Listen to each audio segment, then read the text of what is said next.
Good afternoon, friends. Welcome to the mid-market review. The Nifty and Sensex both are trading in the red today after S&P made a statement that there are significant chances of a downgrade to India's credit ratings.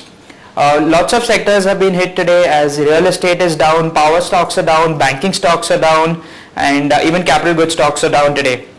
To add to the existing woes, the Indian rupee, which was trading at around 51 rupees a week back, has now depreciated to around 53 levels.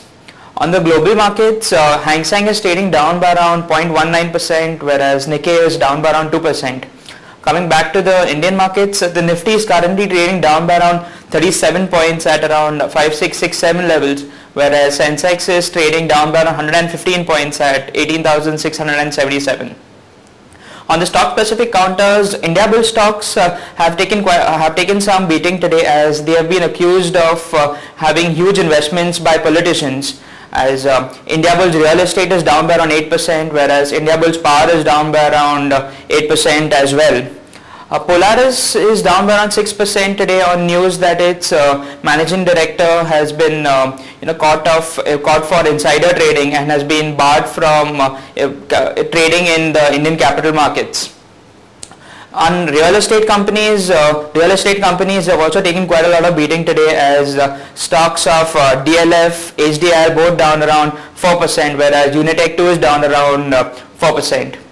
On the banking stocks, ICICI Bank and HDFC Bank are down by around 1% today, whereas SBI is down by around 2%.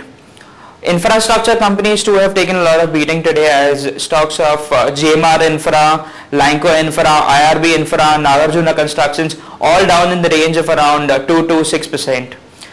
Friends, this week is going to be quite an important week today as we have Infosys and HDFC Bank both declaring its results on 12th October, whereas the IIP numbers too will be declared on 12th October.